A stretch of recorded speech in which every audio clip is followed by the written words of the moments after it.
Welcome, Hoosier fans, to this week's edition of Assembly Call Radio, where each week we discuss the most interesting topics in the world of Indiana basketball. This is our 201st edition of Assembly Call Radio and our 675th episode overall of the Assembly Call, recorded on the evening of February 11th, 2021. I'm your host, Andy Bottoms. And let's begin this edition of the Assembly Call how we begin every edition of the Assembly Call, and that is with our Hoosier Proud banner moment. And Indiana is the national champion. When it comes down, Indiana will be champion.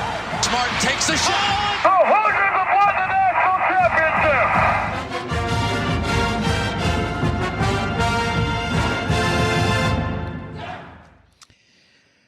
Well, the banner moment for me, I wasn't able to be on the post-game show from the Northwestern game, and the banner moment was surviving the first half, quite honestly, from a viewing perspective, a half that I intend to never, ever at any point watch again. But the silver lining, if you will, was the guard play down the stretch that really propelled IU to a comeback and a win in an ugly game, but one they couldn't really afford to lose. And so as you look through the last few minutes of both regulation and into the overtime, it's a pretty compelling story of how IU's guards really put the team on their back and brought a victory home. Again, not necessarily a pretty win by any means, but in the win column and on the NCAA tournament resume, you don't really see that. But with IU down 54-47 and 2 minutes and 16 seconds left in regulation, this sequence unfolded. Al Durham makes 1 and 2 from the line. Al gets a steal. Al makes 2 more free throws. Armand gets a steal. Al makes 2 more free throws. You finally get a Northwestern miss as they get a shot off, and then Al hits a floater to tie it at 54. So that's 7 straight for Al to end regulation and tie the game up and send it to overtime. And then in the second overtime, it was Armand Franklin time. IU got down 62-57. He hits a big 3 coming out of a timeout and a design play for him to get a shot. They then fell back behind by 6 points. It was 66-60 with a little bit over a minute left. And then this unfolded. Armand makes 2 free throws. Northwestern misses the front end of a 1-and-1. Armand makes 2 more free throws. Northwestern really has a shot clock violation, misses a 3 as the shot clock expires. And then Armand kicks it over to Al, who makes a jumper to tie it at 66. And so you look at those couple sequences and we think about how important guard play has been for this team. You had Al score the last 7 of regulation. Armand scored the first 10 in overtime with the Al Durham jumper from the top of the key, the only other basket in overtime for IU. And you had some Jerome Hunter heroics in the second OT, but in all, 25 of the last 32 IU points were from the starting guards. That was led by 13 during that stretch from Al, 10 from Armand, and a couple free throws from Rob Finney account for the other 2. And if this team is gonna turn this season into much of anything, we've harped on the guard play time and time again, and last night against Northwestern, big time kudos for those guys for really stepping up, particularly Al and Armand, who really brought it home and snatched a victory from the jaws of defeat on multiple occasions there. So for me, that was the banner moment, and we'll get into the Northwestern game a little bit more later in the show. But for now, let me introduce my esteemed co-host for this week's show. Coach and Jared are both off tonight, but here with me to my left. Analyzing players, finding every wrinkle. He hasn't ever hosted, never lifted a finger. He's got all the Well, let me quickly add just one thing about this. Dude just interrupted his own jingle. He is Ryan Phillips. Ryan, have you recovered from watching the IU Northwestern game? 24 hours later, or do you feel like you're in a better place, both mentally and emotionally? I don't think I'll ever recover from having to watch that game. Let's be real. A piece of me died watching that. Look, Indiana came away with a win, and we talked about this last night. And I know a lot of people thought that was a very negative show.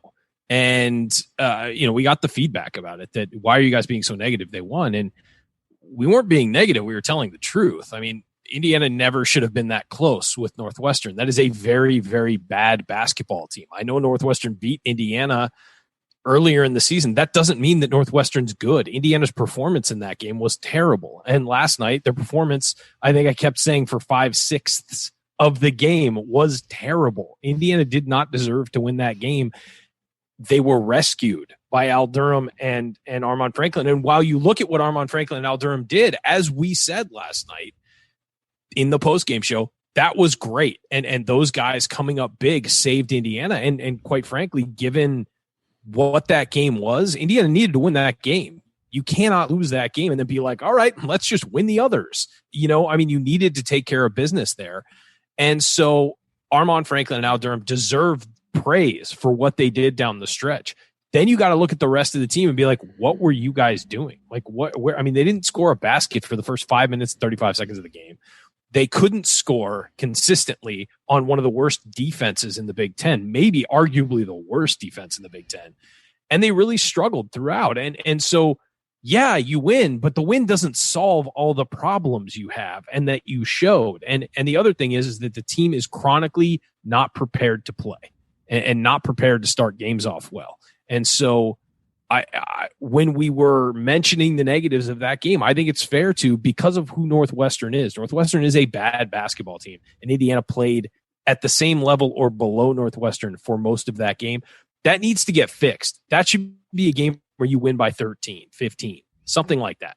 And so that's why we were so negative. Now, does that mean we're not happy that they won? Of course not. We're happy they pulled it together and won. And if anything, it proves what we've all been saying on the show, that when the guards actually play well, Indiana's not a bad team. The problem is there's no consistency from the guards. And so when Al and Armaan play really well, this team's ceiling is so much higher than it had been for weeks, the last couple weeks. So I think that you're happy to get the win against Northwestern, of course, but there are a litany of problems that need to get solved for this team. And when the guards step up and play well, as they have a few times this year, you see this team is much better, and they can overcome so many of those deficiencies when the guards just play well. And so you're hoping you see more consistency out of the guards, but honestly, at this point, who knows what we're going to get from game to game. And to my right,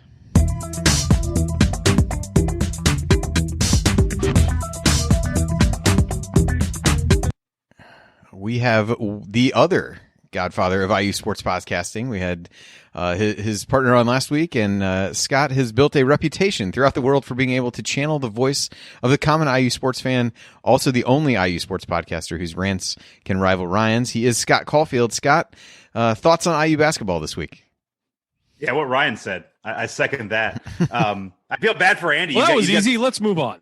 Yeah, let's talk football. No, I feel bad for Andy. He's got to deal with both Ryan and I. So this is like a trap. This is the equivalent of a trap game in podcasting right now. I know it's going to happen here. Yeah, I know. You got to get the mute button ready. Last night I watched the Super Bowl with my son, who's 8 years old, a couple nights ago, and I let him stay up a little bit past the second half to watch the Super Bowl. And so last night we're kind of in that same mode where I'm like, hey, man, do you want to stay up late to continue watching this garbage of a game? And it's funny, like sometime middle of the second half, he's asking about buzzer beaters. Like, what's a buzzer beater? Have you seen one? I'm like, oh, yeah. Like, I show him the video of the watch shot. His favorite player is Al Durham because he has a number 1 jersey, and Al Durham wears number 1. So, he's 8, so that's enough to make him his favorite player. But we're watching the game, and then Al Durham hits basically, the buzzer beater to tie the game. Although it's like, dude, get your foot behind the line. That's all that I'm thinking. But he hits it, and I'm like, James, like, dude, that's your favorite player, buzzer beater. And it's like in pure kid fashion, like maybe it's like a high reserve of the game. He's like, oh yeah, okay. It's like, dude, like that's like, but you're asking about buzzer beater, like that's your player. Like, dude, this doesn't happen like that. And he's just like, okay, is it cool? I'm like, all right, man, I'm done with you. But like that's my feeling with this game. It's kind of like that was my reaction to it. I mean, I agree with everything Ryan was saying. I will say this. To me, I think it's okay to be negative about a win. To me, it's all about expectations. I think back to the football season. I interviewed some guys from 11 Warriors for our podcast. Sorry for the little, my own little plug there. But those guys are from Ohio State. And I'm not saying I ever want to become like an Ohio State fan, but I will say that in talking, I'd strongly recommend you don't. Agreed. It's not a good idea. It's not a good look for anybody. The Bucky necklace is really heavy on your neck. But they were saying that, they're not arrogant. This is such an Ohio State thing. They're not arrogant, but they expect to go in and they expect to win every game by 2 touchdowns. And that's what they expect. Not just Big Ten games, like every game. Like they're playing Clemson, like they're playing the Browns. Like they expect to win by 2 touchdowns. And there's a part of me, it's like, I remember a time when IU basketball fans were kind of like that. Not touchdowns, I understand, it's a different sport. Like we would go into the Big Ten, it's like, all right, well, we expect to beat the living piss out of, at the time, Wisconsin and Northwestern. And, those are easy, it would have been Nebraska had they been in the league at that time. It's like, those are easy wins. And like, we'll get up for Purdue and like, we got to, play for Illinois. And like, that's the way it was. And to see where we fall, and this would be like 5 or 10 years from now, Ohio State being like, hey, man, like we played pretty good against Rutgers. Like we only turned it over 7 times, but you got to be happy with a win. It's like, to me, it's expectations. And I still view myself as an exceptionalist, and I still look at IU basketball as I want to play for that. I want to root and have a team that's at that like insane elite level. And so for me, that's where I put expectations. The guys played great. I don't know if any of this is replicatable because it hasn't been all season, but they played well. They did well. They beat Northwestern. It's like I said in previous pods with you guys, like that's the bare minimum of what I expect you guys to do. So congratulations. But, hey, Al Durham got a game-winning shot for my son, which he kind of half cared about. So there you go. That was a fun night at the Scott household. Nice. All right. Well, here's what we're going to cover this week. IU got a commitment on Super Bowl Sunday from CJ Gunn. So Ryan will do a full scouting report at some point in the offseason, but we'll do the Cliff Notes version tonight. We'll also look back a little bit more at the Northwestern game, some of the themes that you guys hit on already, and then we'll look ahead at what remains on the IU schedule, at least what's out there right now, and then we'll answer your questions as we always do. All of that coming this week on Assembly Call Radio. But before we get to all that, we need to talk about our sponsor for tonight, which is Superior Insulation. And so the first thing you need to know about the Superior Insulators is that with them, as with almost all of our sponsors, is that they're diehard Hoosiers. Brad, the owner of Superior Insulation, is an IU fan and longtime Assembly Call listener. And the second thing you need to know about Superior Insulation is that they will literally make your life more comfortable by helping you fix drafty rooms, cold floors, and even excess noise. Plus, their systems help you save money through lower utility bills. More comfort and cost savings, that's like Al Durham and Armand Franklin taking turns hitting big shots in a must-win road game. And with winter here, bringing its frigid temperatures, now is the perfect time to invite Brad and his team out to your home or business so they can do for you what they've already done for IU. Yes, the Superior Insulators did all the air barrier systems and spray foam for the new IU Excellence Academy. Brad and his team also worked on the new football locker room, Marching 100 Hall, and many other buildings around campus. Like I said, they're Hoosiers through and through and damn good at what they do. Longtime listener named Rick reached out back in December and told me he booked a consultation with Superior Insulation, and you should too, because check this out. They have a special offer for Assembly Call listeners. You'll get a $50 home field apparel gift card when you call and schedule an appointment in a qualifying area. And since the Superior Insulators have 4 locations covering roughly the southern 2/3 of Indiana and the northern part of Kentucky, just tell me Assembly Call sent you to get your gift card. So visit insulators.com or just Google Superior Insulation to learn more and schedule your appointment. Then Brad and his team can help you create a healthier, quieter, and more energy-efficient home. That's insulators.com, INSEALATORS.com to learn more.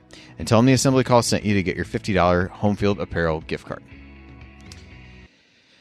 All right, so the big commitment at halftime of the Super Bowl was CJ Gunn committing to IU, and we usually get pretty in depth with these with Ryan at various points when guys are ready to come in. But we've got a Thursday night show. We're just going to hit a couple of the high points with CJ and kind of what people can expect right now, and then we'll give Ryan time to review the tape, if you will, and let us know more about what to expect. But Ryan, as you look at CJ Gunn, what are the 1 or 2 things that you think he does that are going to translate really well, and or things that really help fill a void of something that this IU team is missing? Well, one thing that's going to be music to Indiana fans' ears is that he's a shooter. He can shoot. And he's athletic, too. He's not just a guy who's a spot-up shooter. He's a really athletic guy. I think those are the 2 things that stand out. He's athletic and he can shoot. At 6'5", 175, he's got a lot of weight to put on and a lot of muscle to put on. He's a real skinny kid. But you look at the way he shoots the basketball, and he loves a pull-up jumper too, which is kind of interesting. You don't see that as much these days. It's usually a straight line driver 3, but he can shoot threes. He gets really good. He has a really good release on his shot, really good rotation, and he gets up. You know, he's a guy who has athleticism, and that helps him on the defensive end too. He's laterally quick. Kind of has some length and athleticism that will really help him on that end. I mean, he needs, obviously, as any high school player, he's going to need work in that arena, but he also, can get up and down the floor. So the shooting is the big thing, though. The kid, he's already shooting 38% in high school, around there from 3, and he's also shooting in the 80s from the free throw line. So he definitely sets as a 2 guard, and he's going to play off the wing. He can drive as well and all that, but he's the main thing that stands out about him is his ability to shoot the basketball. Well, I think it's fair to say that any time a guy comes in where shooting is one of the main skills, at this point, I think anyone will be happy to hear that for sure. So, what are as you look at him, one or two things that he really needs to work on based on what you've seen so far, and something that either heading into college or something that he'll need to develop at IU to become a consistent contributor? I think it's ball handling. I think that's the main thing that I see that stands out. He just needs to become a cleaner ball handler. And it's in the videos you watch, you see the ball come out of his hands a couple times. And just because he's not securing it on his hip, he's getting a little crazy with it. I would say the second thing that would concern me is just the ability to put on weight. Can he add muscle and be able to take sort of the physical aspect of being a guard in the Big Ten when you have to drive? Because otherwise, here's the thing: is that it's great to have a shooter. But when you have a guy who can do both driving and shooting, it makes him that much harder to defend for obvious reasons. Romeo Langford was a lot easier to defend because of his wrist and he couldn't shoot threes. And CJ Gunn, I'm not putting him on that level as a prospect, but if you can do both, and take the physicality of driving in and getting bumped and being able to finish. And I think he has a really soft touch around the rim. I think he's a really good finisher, but he needs to be able to take the beating he's going to take every time he drives into the paint. So those are the two things that concern me with CJ. But again, he's a junior in high school right now. He's going to get better. And the other thing I really like about him is you look at the transition from freshman, sophomore, junior now, and the projection forward. He's getting a lot better. I would not be surprised if this guy cracks the top 75 in the recruiting rankings. He's over 100 right now, not far above it. He's sitting right at about 100. I could see him moving up significantly if he continues to develop.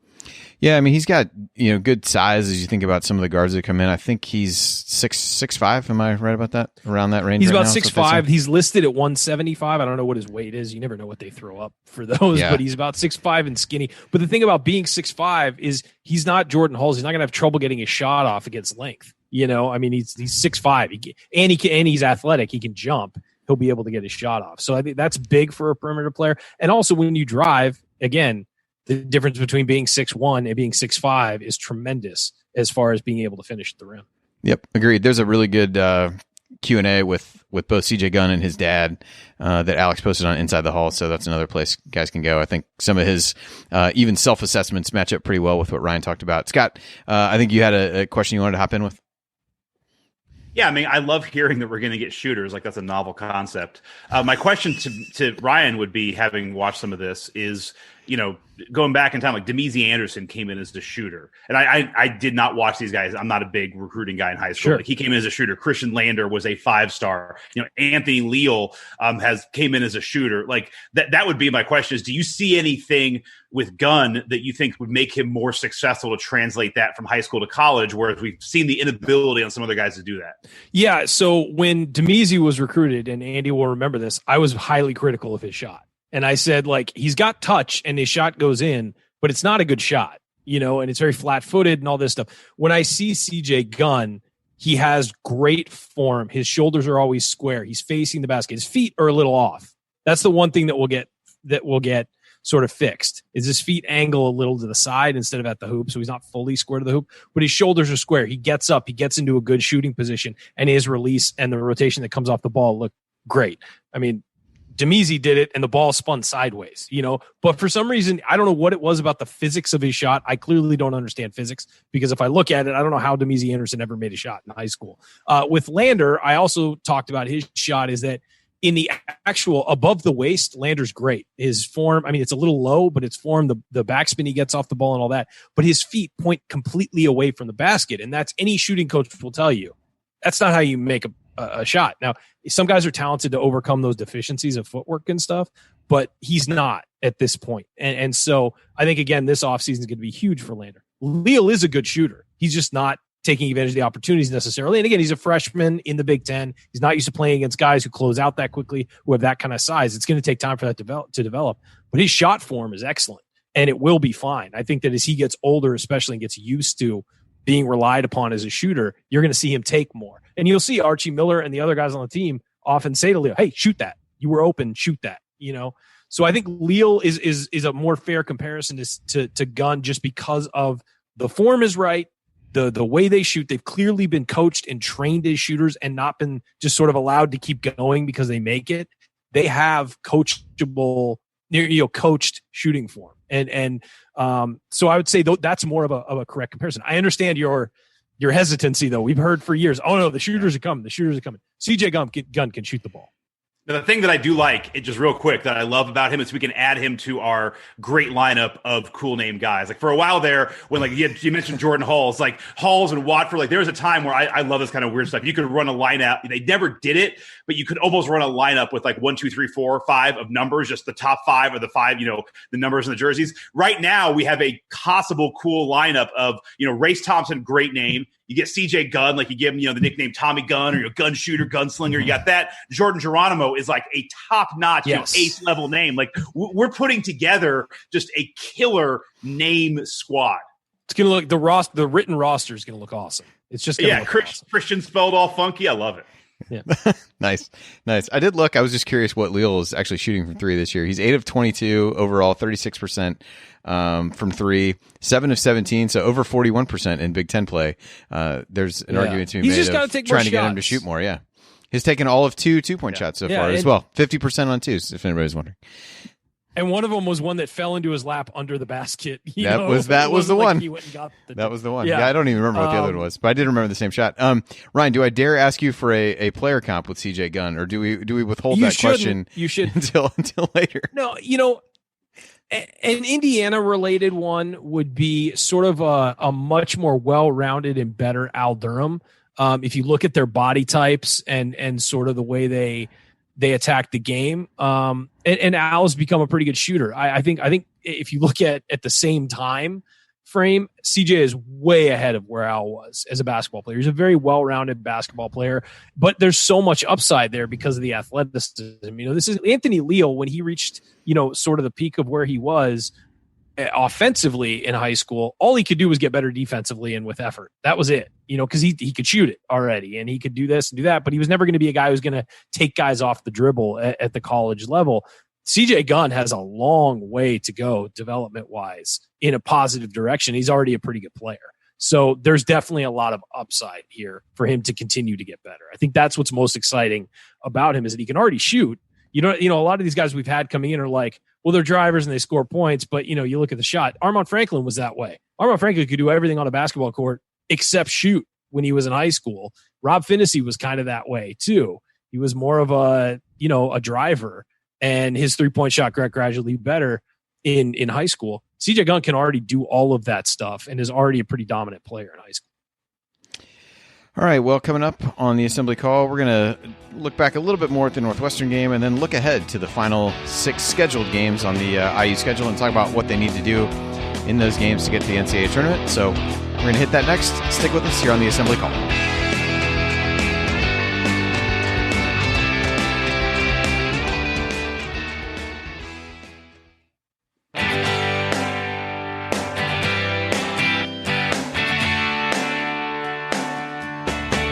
This is Verdell Jones. What's better than an epic buzzer beater, the full court dribble, and perfectly placed pass to set it all up? And, of course, celebrating with Hoosier Nation afterwards. So join Jared, Andy, Ryan, and Coach on the assembly call after every IU basketball game. Go Hoosiers. Welcome back to the Assembly Call. You can find all of our content over at our website, assemblycall.com. And if you ever want to join the chat mob during our unedited live broadcast or watch those replays and see all the between segment banter, then check out our YouTube channel at youtube.com/assemblycall. I'm Andy Bottoms here with Ryan Phillips and Scott Caulfield of CrimsonCast. And I guess, this is probably a good place to say, if you do join the chat mob, it can eventually lead to you being on the show. So, Chad stepped in, did a great job hosting after the Northwestern game, and Coach Marlowe and Kathy did a nice job after the day after the Iowa game. So, appreciate everybody filling in as I've had a lot of basketball related commitments for my daughter lately. So, appreciate them and kudos to all of them for a job well done. So before we look at the remaining schedule, guys, I wanted to kind of talk briefly about last night's game. And Ryan, I think you alluded to this in your opening. The way I boiled the question down was essentially, how do you reconcile the fact that IU played poorly for really large stretches of the game, while also like giving them some credit for being able to come back, falling behind, coming back, getting a much needed road win, and kind of avoiding disaster in some ways. And Scott, I'll throw this to you first. I mean, how do you kind of look at that stuff together? I know you alluded to it a little bit in the opening, and kind of how do you put a performance like that into maybe the larger picture of your thoughts about where the program is right now?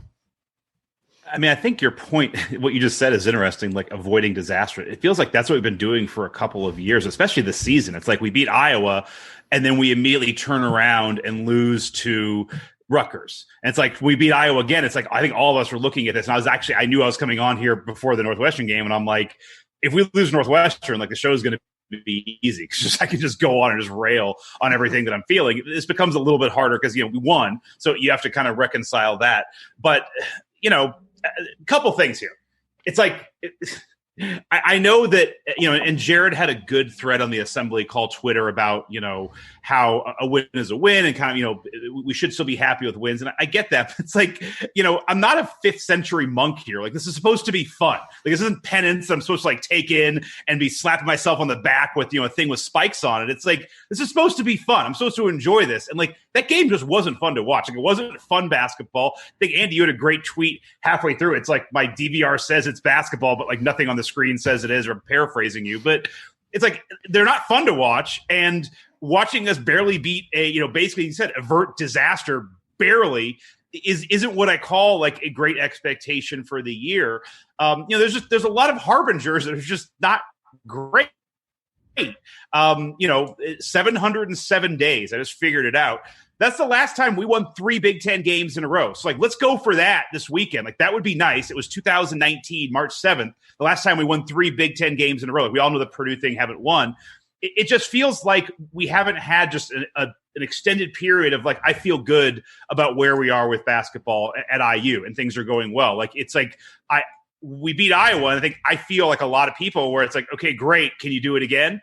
And that's my takeaway from this Northwestern game. My big one is not that Northwestern's bad because they are, not that we played bad for the most part because we did. It's like I don't know with this team at all what you can take away from anything, because you're right. Like, Al Durham played really well.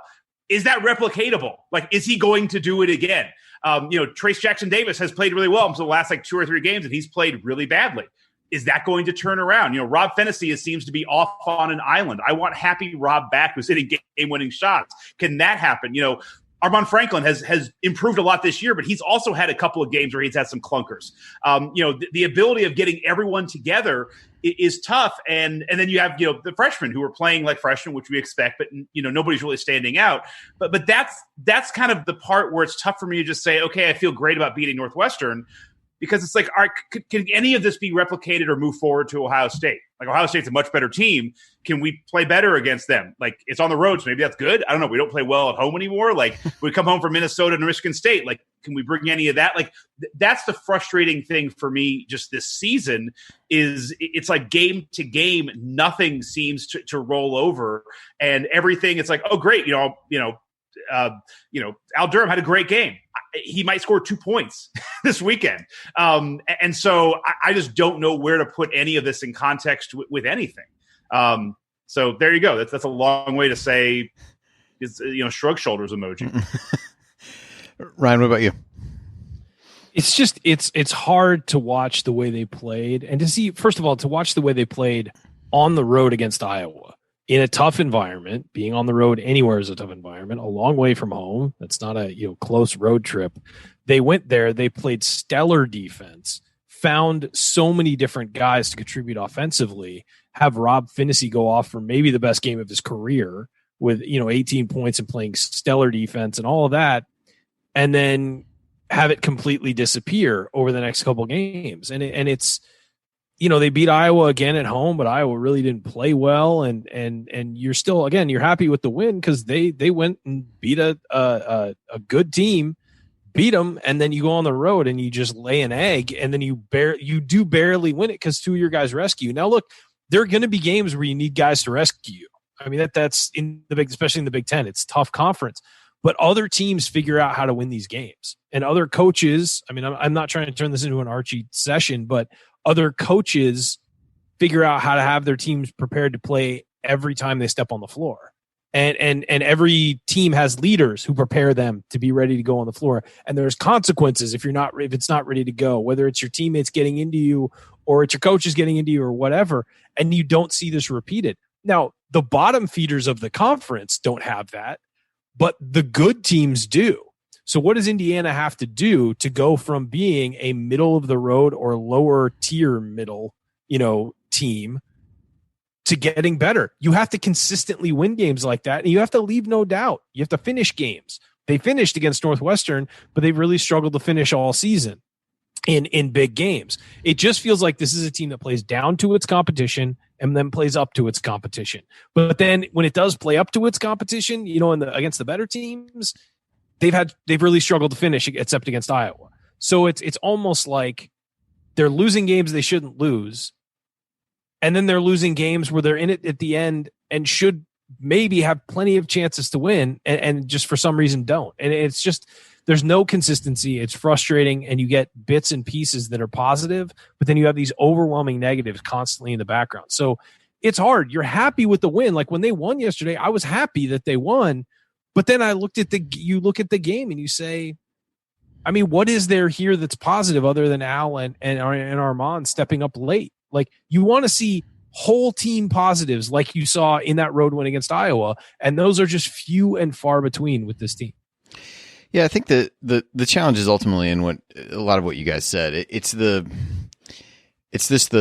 kind of lack of progression or building on from one game to the next and making some of those differences. And so every time, even when we come on here after a good game, it just feels to me like everybody just wants to keep the team at arm's length because they've seen enough of the flaws, that they've seen enough of the inconsistency to say, I refuse to let myself get sucked into really believing this team is going to turn the corner. And to be fair, to this point, that's worked because they haven't really done that. But I think it's that lack of consistency that really makes it hard for people to buy in and kind of enjoy it, because you're just waiting for the other shoe to drop at some point and figure out what's going to happen in the next game. And so I've found myself the same way last night sitting watching the game.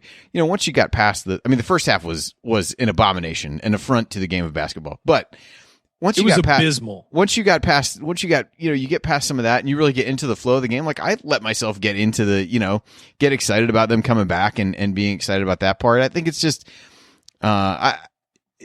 the expectations are high. They're not meeting those. And so consistently. And so I think it becomes is that blocking you from then being able to enjoy anything, even the higher points or the comebacks or whatever? And I think that's for every fan, I guess, to decide on their own, like where they come down on that side of the argument, in terms of what they do. But I don't blame people for getting frustrated by it, because it is frustrating to watch, and you do wish that there was more consistency. And I don't, but I also am watching the games for entertainment, and this year has brought a lot of perspective that there are a heck of a lot of things more important than a college basketball game. So I maybe can move on a little bit easier when things don't go the way that I would want them to. But I think what everybody wants to see is developing that consistency, both from an individual player standpoint, knowing that not everyone is going to have a great game every single night out. You're going to have off games, but just the defensive effort kind of waning, at different points through the game, and then really ratcheting up at other points. And some of those things, I think that ultimately is what has people frustrated and what leaves people with an inability to really fully buy into the team, which perhaps is unfair.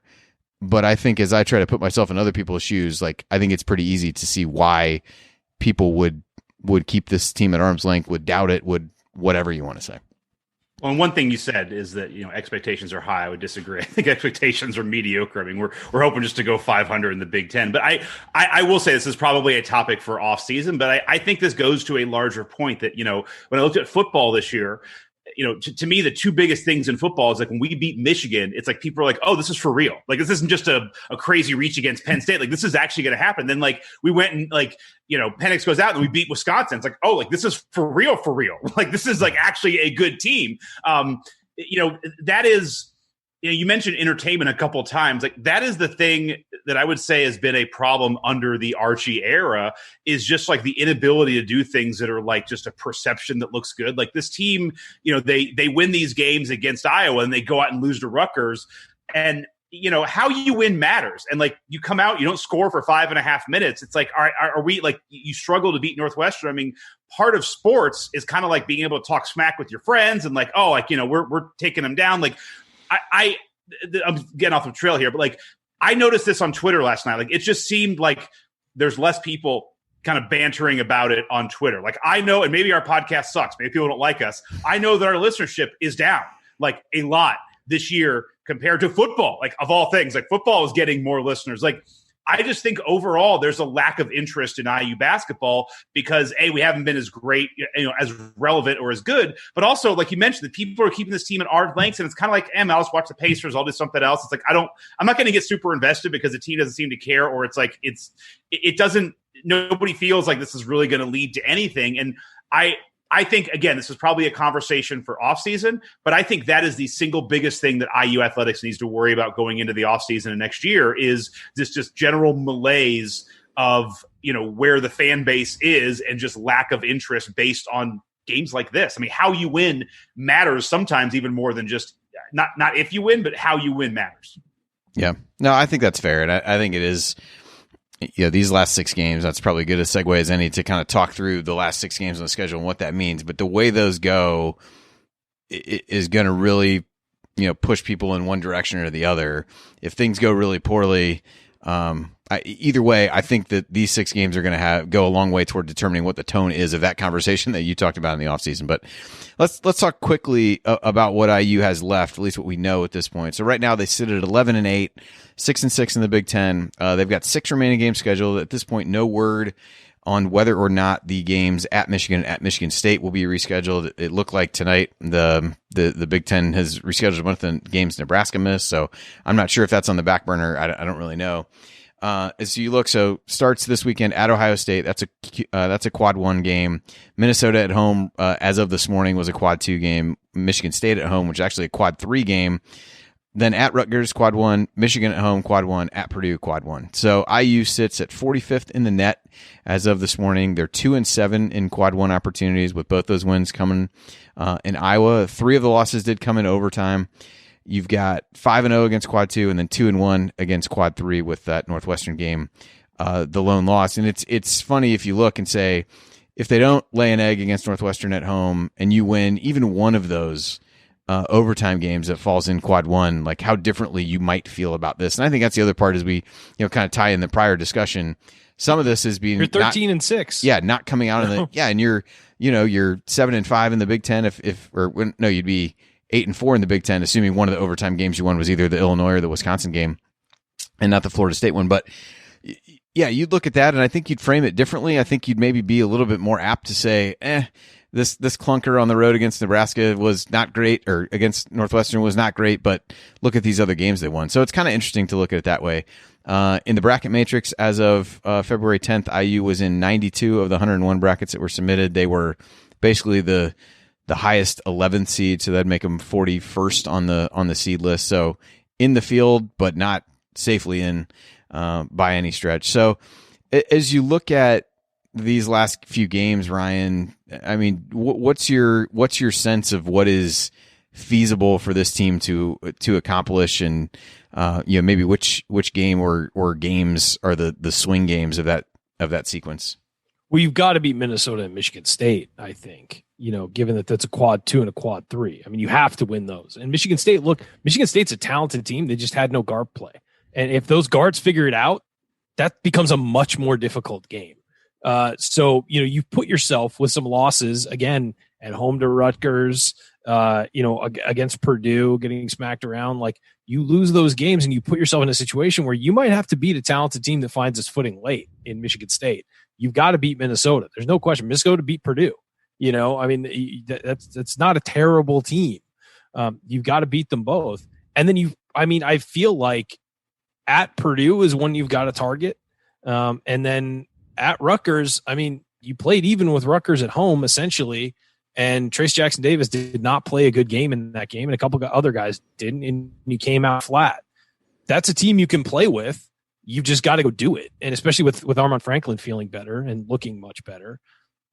So those are the three, the Minnesota, Michigan State, and Rutgers are the ones you've got to look at and think, all right, we don't have to win all three. We got to win two of these. But I think that Minnesota, Michigan State, and then Rutgers and or Purdue, both of those games are on the road, and you've put yourself in this position where you've got to win them, you know? Yeah, Scott, how do you approach these last six? Yeah, I mean, I agree with what Ryan said. I would also say, I mention this all the time, you know, I know it's weird for an IU fan to think this. We are allowed to win games in the Big Ten tournament. Like, I know we don't do it, and I know it just isn't something we like to do. But, I mean, if you can make a run to, like, they play a semifinal in the Big Ten tournament. I know as an IU fan, we don't know what happens after the second round. Like, they actually play a second round and a semifinal. They play a finals. Like, it's insane. They have a finals of the Big Ten tournament. They have a trophy. They have confetti, everything, orange slices for all the winners. Do you get a banner for it? Like, I'm going to have to, we'll get our research team on this. I'm not sure everything Scott claims is accurate, but anyway, go ahead. Yeah. I mean, to be fair, Tom Crean gave banners for making the Big Ten tournament. You know, that would also be a nice thing. A couple wins in the Big Ten tournament would be key. No, I think Ryan highlighted all the cool the important games. What I think is really interesting, I mean, your mission is this. Like, you've given yourself a very small window. You're going to have to win some games that are tough. You got to make the tournament. Like, there is no excuses. Like, you have to make whatever you have to do. You have to make the tournament. What's kind of interesting to me that Galen and I talked about in our last pod, last year's tournament is kind of this almost tack on that becomes whatever this year's is. So if we make the tournament this year, it's like, all right, well, Archie made it 2 out of 4 years. You know, it's like, all right, you know, you're at least showing some progression. If we don't make it this year, then it's kind of like, all right, well, we have never made the tournament. Like, we didn't make it for all 4 years. So like last year almost becomes whatever this year is what last year is. It's like following a strike in bowling. Like, whatever happens next is what's important. Yeah. No, it's 100% true, because you make it this year, it's like, all right, well, last year was a make, and you just count it. Like, last year is going to be whatever it is. So but more important, you have to make the tournament. So it's like, I don't care. It's like, oh, it's tough. Like, if you get down to, like, you need to win Michigan and Purdue, like, you got to win those 2 games. Like, whatever you got to do it to get in the tournament. But I think, again, the Big Ten tournament is going to give you some options to get some wins. And if you can make a nice little run to the Big Ten tournament, there's no reason why this team theoretically couldn't make a run. They played well against a lot of teams, and like Ryan said, they play up to their opponents. They also play down. Like, you can't lose in the first round, but they might be able to knock off a seed. Again, it's based on stuff I'm not sure is actually going to happen, but I would think that, you know, a little run in the Big Ten tournament would help too. Yeah, and one thing to clarify real quick, because I know you want to chime in here, but losing at home to Illinois in overtime, losing to Rutgers at home, and losing to Northwestern at home has put you in this position. You made your bed. Now you have to prove that you can get out of it. Well, and the interesting thing is with the way the schedule's played out, I mean, you who knows whether these games get rescheduled, but you've tipped your scales toward having more home games than road games. If you only end up playing 18 games, you'll have played 10 of them at home. So you've actually somehow given yourself an advantage that you've in some ways failed to take advantage of. I mean, when I look at this, I agree with you, Ryan, what you said. I think the ones that you feel like you definitely need to win are Minnesota at home, Minnesota has really struggled on the road, has played really well at home, obviously, and beat Purdue today. And then Michigan State at home. I think those are, I don't want to say non-negotiable, because if you won the other 4, you could probably do whatever you wanted in those. And then, to me, you put yourself in a pretty precarious position if you lose the other 4, even though they're all quad 1 games. If you end up 2-11 in quad 1 opportunities, at some point, that says you just can't win games. You just can't beat good teams. It's great to get the opportunity. So to me, I think you got to win at least one of the others just to give yourself, that even puts you 3-10, which doesn't sound very good, quite frankly. I think if you could find a way to split those, you end up 4-9 against quad 1, 6-0 against quad 2, and then 3-1 against quad 3. You'd feel pretty good. The Big Ten tournament, as Scott said, will be another opportunity where you're not going to play a team that a loss is going to hurt you, but it's another good quality win opportunity. So I think those 2 home wins are ones you got to get, and then if you can find a way to get a couple of the others, then I think you'd feel pretty safe because that would give you at least one really strong road win to add to one that you've already gotten against Iowa. So that's how I look at it. I think it'll be interesting to see what happens with those other games, if they get rescheduled or not. And the Michigan game, who knows what they're going to look like after a long layoff. I know that game is a lot later in the season for IU, but we've seen teams struggle to get back into a little bit of rhythm. Clemson had that where they struggled for a little while coming back. It took them a while to get back to the way that they were playing. So that'll be something to watch as they get back into action. All right. So with that, we'll wrap up and we'll get ready to answer your questions when we come back. The mediocre question of the week returns. So we'll start there, and then we've got another one about TJD's pro prospects. Stick with us here on the Assembly Call.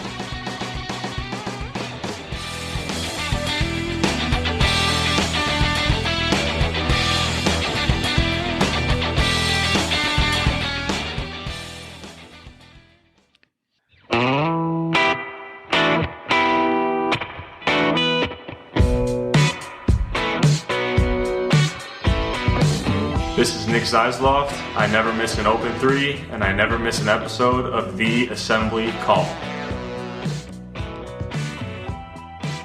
And welcome back to the Assembly Call. I'm Andy Bottoms here with Ryan Phillips and Scott Caulfield. And remember, you need to be subscribed to our email newsletter. We send out a weekly IU news roundup, even during the offseason, and after every game, we send out a detailed post-game analysis. Just text IU to 66866 or go to assemblycall.com. Again, that's IU to 66866 or go to assemblycall.com. Now time for our mailbag. All questions submitted via our private IU basketball discussion community, which you can find out more about at assemblycall.com/community. And we have the triumphant return of... It's not that good, but it's not that bad. It's Jay's mediocre question. All right. Nothing says mediocre question by not submitting one for arguably the last 3 months. But Jay asks, if you could change one thing, and only one thing, that would improve how IU starts games, what would it be? His suggestion, stop force-feeding TJD in the post to start every game. Feels like he rushes his first few shots of the game because he knows the ball is coming to him. Badly wants to get the team off to a good start. And instead, run some action for Al or Armand to get the ball going downhill and coming off screens in the position to shoot. Let TJD work his way into the game.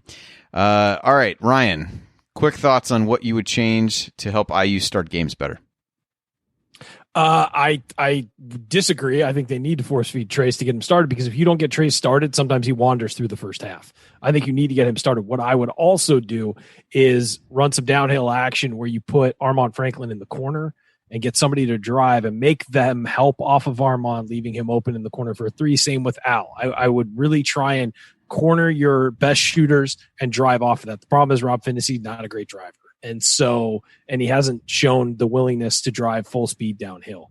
But if you need to use Christian Lander for that or someone else, I think you really need to start going downhill. Scott, what about you?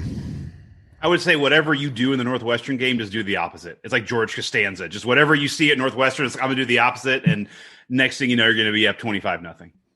It's interesting. I do feel like they ran a set play for Armand out of that one timeout when it was that I alluded to in the banner moment when it was 62-57 and had him, where he hit the three. Yeah. Catch it at the top of the key. They've run plays for him before and it's been effective.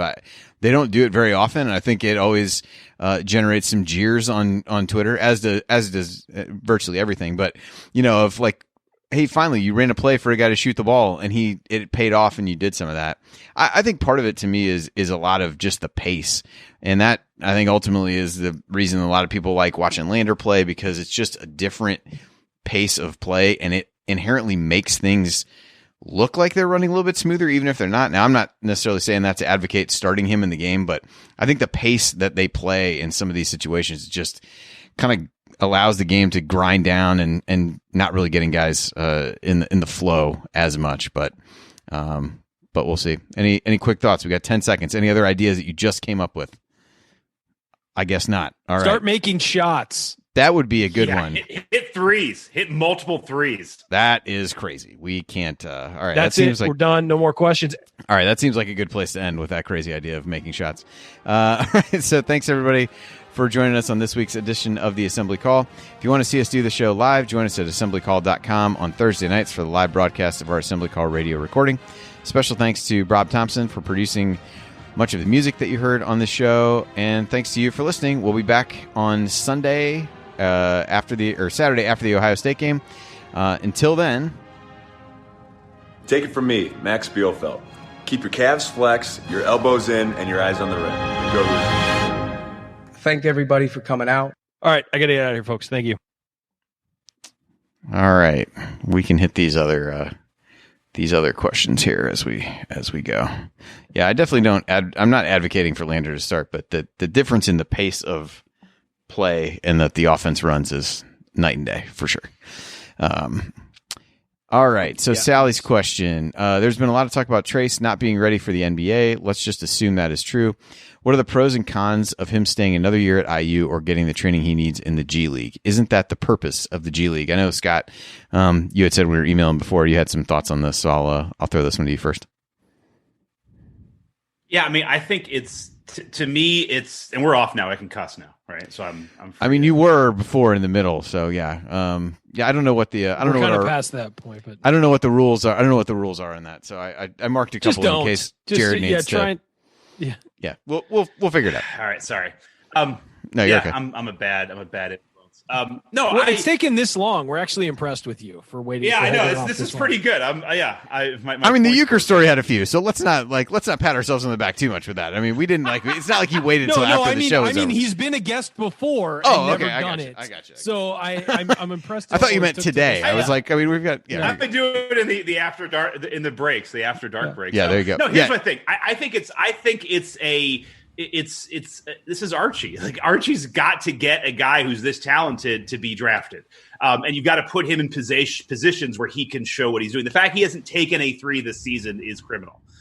He's not good at it, but he's not going to get better by not doing it, and that's what the NBA wants to see. Coming in at whatever he is, like 6'8", as a guy who only shoots 3 feet from the hoop.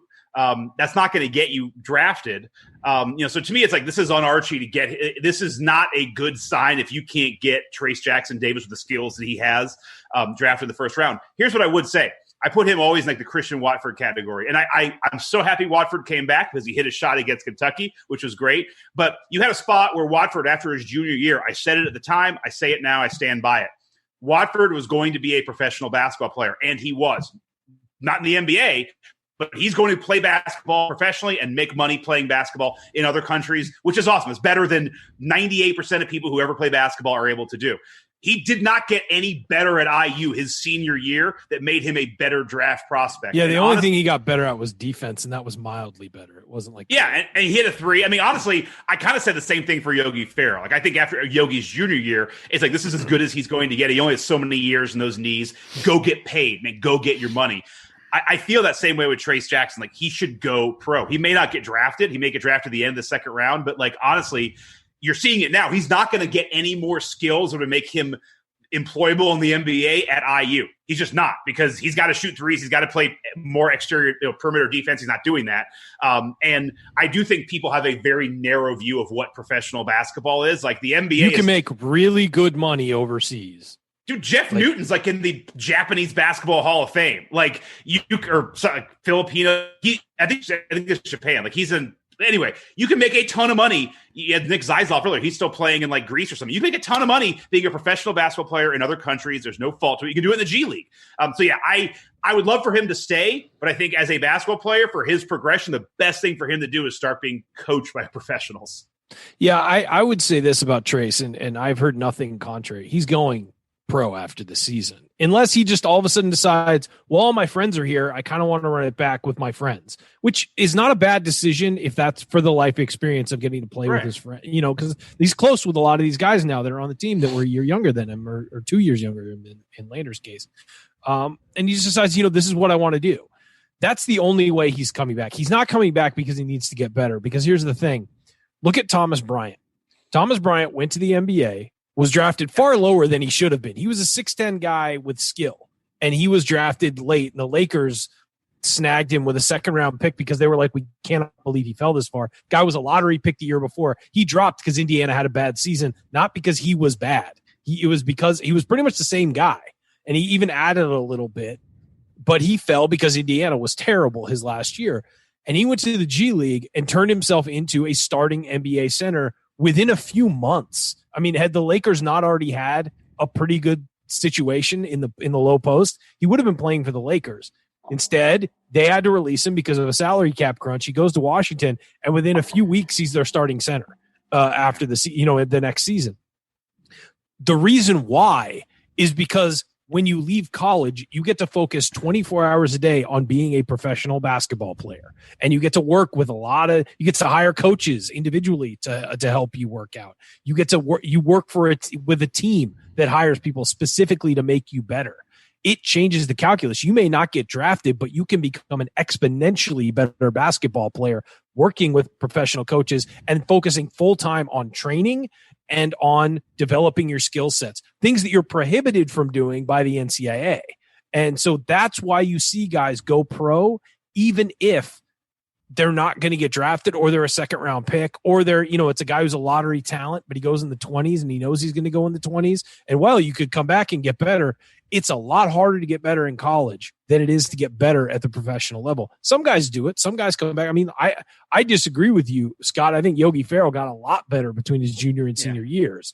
And I would agree with you at the time, maybe viewing it after his junior year is like, well, look at his size, look at his restrictions. He became a much better 3-point shooter his senior year.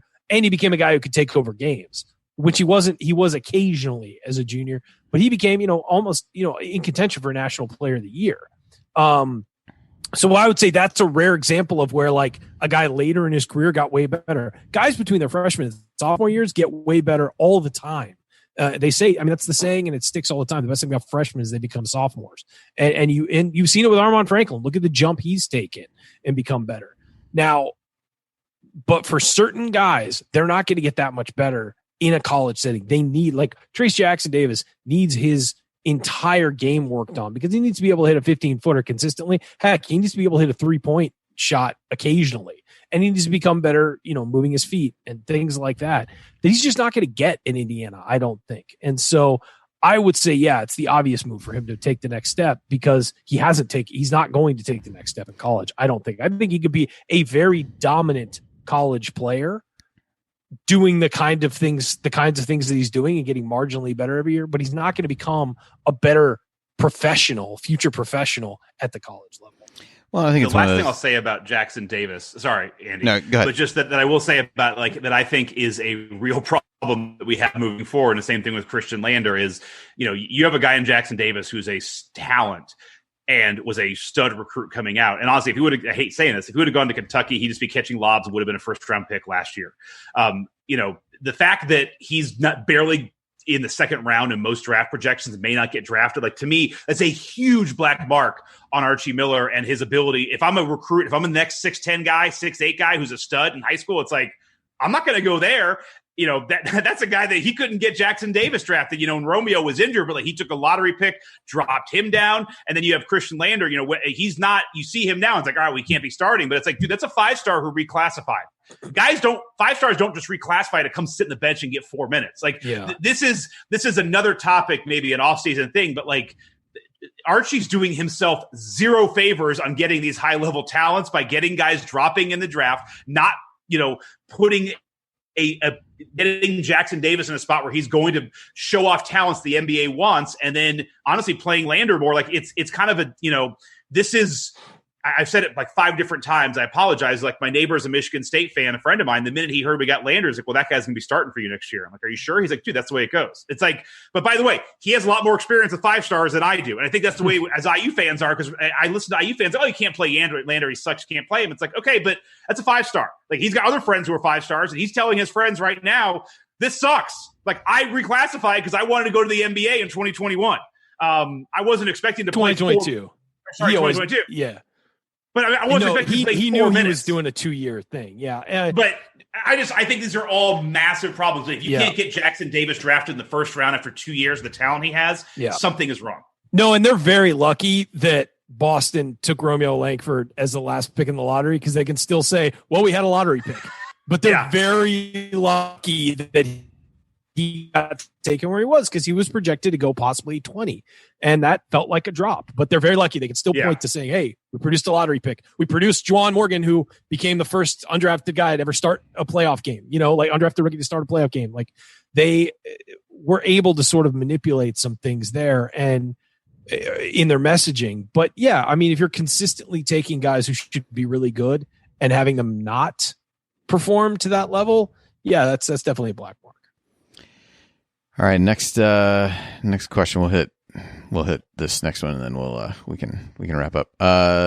So from Jerry, is there an off-court problem with this team? Hunter made it back on the court, made a big shot. Looked like a couple of the coaches were trying to calm him down when he was taken out near the end of the game. TJD had shown lousy body language past several games and just looked totally uninterested last night. And finally, the whole team looked like it was Saturday night at the Y for all the first half and most of the second half. What's going on? I don't know that any of us is in a great position to truly assess things from that standpoint, but either of you guys have thoughts on that? Yeah, I think, again, it's hard to say. I will say this is a young team, and Trayce Jackson-Davis having lousy body language at times. We've seen that before, but he's also 20. I had a lot of lousy body language until I was like 30. So, I mean, it's, they are kids, and that stuff's going to happen. And remember what they're dealing with constantly. And a lot of teams have had problems this year. They're constantly being tested. They're constantly locked down. A lot of college football teams opted out of bowl games because the players were tired of being, they basically weren't seeing their families. They were being tested constantly. They had to be locked down. They had months of just not seeing anybody but their teammates. I think that this is a weird year, and it's starting to wear on people, and you've had other teams have issues too. And so I think that if you're worried about off the court stuff, I mean, there aren't any real off the court problems popping up. Obviously, whatever happened with Jerome Hunter, he upset the coaching staff. The coaching staff said he was going to have to work to get back in their good graces. He sat a game, dressed for another game, but didn't play, and then played against Northwestern. So whatever happened, he earned his way back onto the court. But I don't think that, all the reports we hear about this team is they're all really tight. They're all friends. They all get along. It's not a cliquey team where some guys are off doing their own thing and some guys are off doing their thing. Like, this is a tight team. They're just not performing on the court. I don't know what the disconnect is. And again, if you listen to if you listen to Archie Miller talk basketball, the guy knows what he's talking about. There's just a disconnect between imparting that wisdom and motivating the players, to do what he wants them to do. That's not letting him off the hook. I'm saying there's a problem with his communication there that's not working. But if you hear the guy talk about basketball, he knows basketball. He knows the system. He knows what he wants. You look at, statistically, his offense gets a lot of open, good looks, unguarded looks that they should be hitting. The players aren't making them. That's not letting him off the hook. He's got to develop these guys. So it's hard to know what's going on. But I can't sit here and say there's a big, off the court problem when we've had nothing reported that there was a big off the court problem with this team. I mean, when Kelvin Sampson was here, you could talk to pretty much anybody who went to school in Indiana and they knew there were problems with that team off the court. It was not a quiet thing. I lived in Bloomington at the time. I was no longer in school, and even I knew what was going on. So it's when those things happen, you hear about them. We haven't really heard anything about this team having problem children. Yeah, I think I fall in line with what you said, where everything that you hear is that this team gets along really well, as good as any team in recent years. And so, yeah, I don't view anything off court necessarily as a reason for the sluggish starts. That's certainly something that has to get fixed and is a recurring theme and a recurring problem. But I don't necessarily attribute it to off court stuff. And to your point, that's not anything that's really been floated around. Even, in other years, there's certainly been rumors about that kind of stuff that may or may not have, truly played a role in some things. But I haven't got wind of any of that kind of thing for this year. Yeah, I mean, I think this all goes hand in hand with just, the team isn't playing well and they're not really on a run. I mean, when Finney hit that winner against, who was it a couple weeks ago? I've even forgotten the game. So, he had a game winner. Like, the team looked fired up. Like, I mean, when Hunter hit that shot last night, like the bench was going nuts. Went nuts. Yeah. I mean, I think what you're finding is, like, just like we don't like grinding out a double overtime win against at Northwestern, they know it too. It's like, dude, Northwestern sucks. That arena's small. It's like, that's not fun. Like, they're gripping the bat. They know it's a big game. They know they just beat Iowa and they can't come back and lose Northwestern. Like, they're not on a run. You know what team is fun if you go watch them, looks like they're having a good time? Gonzaga. because they're like they blowing win the 19 doors in a off row. everybody. Have fun when you're No, winning. I mean seriously, like it's a I joked earlier in the show about we haven't won 3 games in the Big Ten in a while. It's like if we win 2 or 3 more in a row, the body language will go away. So I'm not saying it's a bad question, but it's kind of like teams that are kind of, we're sputtering. We're kind of going, playing well, playing not. Like when they're playing well, they look fine. Like when they're not, they're looking like they look like they're thinking too much. Like this was a Tony Adranja thing on our pod. It was like they just need to play more pickup. And like honestly, I see it with Finney the most. It's like the minute I heard that, that's all I see with Finney as a guy who just needs to play. Like stop thinking, stop like just play. Go play pickup at the hyper. Like stop thinking about anything. Like honestly, Finney probably shouldn't be coached right now. It's like just go play basketball. Like and stop thinking about what you're being told. But they look like they're nervous, they're tentative, and I think that shows. I think if they just got on a little streak, you would see the body language change. Yep. Yeah, I mean, Gonzaga just plays free and easy, but it's somewhat easy to do when you're up by 18 points all the time and you don't need to feel like playing the West Coast helps too when you're playing like San Diego and Pepperdine and Pacific. Good absolutely. Hey, ease up on USD, huh? They their coaches tried to talk to me when I was in high school about it. Nice. So it's a fine program. Only a fine program would. One real quick one, Ryan, because I think I saw you answer this on Twitter at some point. Rick asked, is it safe to assume at this point that Parker Stewart is not going to play this year? Has he been practicing with the team? And if so, have there been any reports about his game? I feel like I saw you answer something similar to this on Twitter or somewhere. Yeah. Parker has been practicing from what I understand. I don't know if he's doing full court stuff, but he's doing drills and stuff like that. I don't know if he's doing game plan stuff or what. But what I've been told by everybody is that he does not plan to play this year. And I think maybe if there were like massive injuries and he had to be forced into action, he would. But what that kid's been through during the last year, I'm glad he's not going to play. I think you could use as many good basketball players as you can right now. But at the same time, I think that he's going to sit out from all indications I've heard. Now that could change. Of course, he could just wake up one day and say, you know what, I want to play. But given the loss of his father and all that stuff and the transfer and the emotional and probably some physical baggage associated with, all of that stuff, I don't think he should play this year. I think he's a kid who needs to take a break from basketball and focus on his family. And so, he's with the team, and I think that's probably going to be something that helps him get through whatever he's going through, just to give him something to do and not focus on it. But I think that, this is a kid who needs some time, and I think that Indiana fans should respect that. Parker Stewart's going to play when he's ready to play, and Indiana fans should respect that. Yeah, I think, and certainly the more games you go, the less likely you are to try to integrate a new piece outside of a dire situation like what you described, where you're, really, really hampered by injuries or things like that. But at this point, if you really got 6 games left in the regular season, like that, it just isn't the time to try to insert somebody new into the rotation. I think, you already see that Archie struggles, I think, to figure out how to dole out the minutes when he wants to get some of the young guys minutes now. So you throw another guy in the mix of that, I think it just becomes that much more difficult. And to your point, Ryan, I think there's a lot of other factors that suggest probably taking this season off is going to be best for him in the short term and the long term, just in terms of letting himself get acclimated to the program and to Bloomington and all those kinds of things, and then be ready to come back and play next year. And it's also kind of a weird year to like show up somewhere, because it's not like he's getting to hang out at Knicks and kind of feel part of the community. I mean, he's kind of, stuck away from everything, and they're kind of in their own corridor. And I mean, it's great for getting to know your teammates, but at the same time, there's no indication that he's comfortable in his new surroundings yet. He seems to be enjoying being on the bench with the team, and I think it's great that he's traveling with the team and being involved, and he's very excited every time they do something good.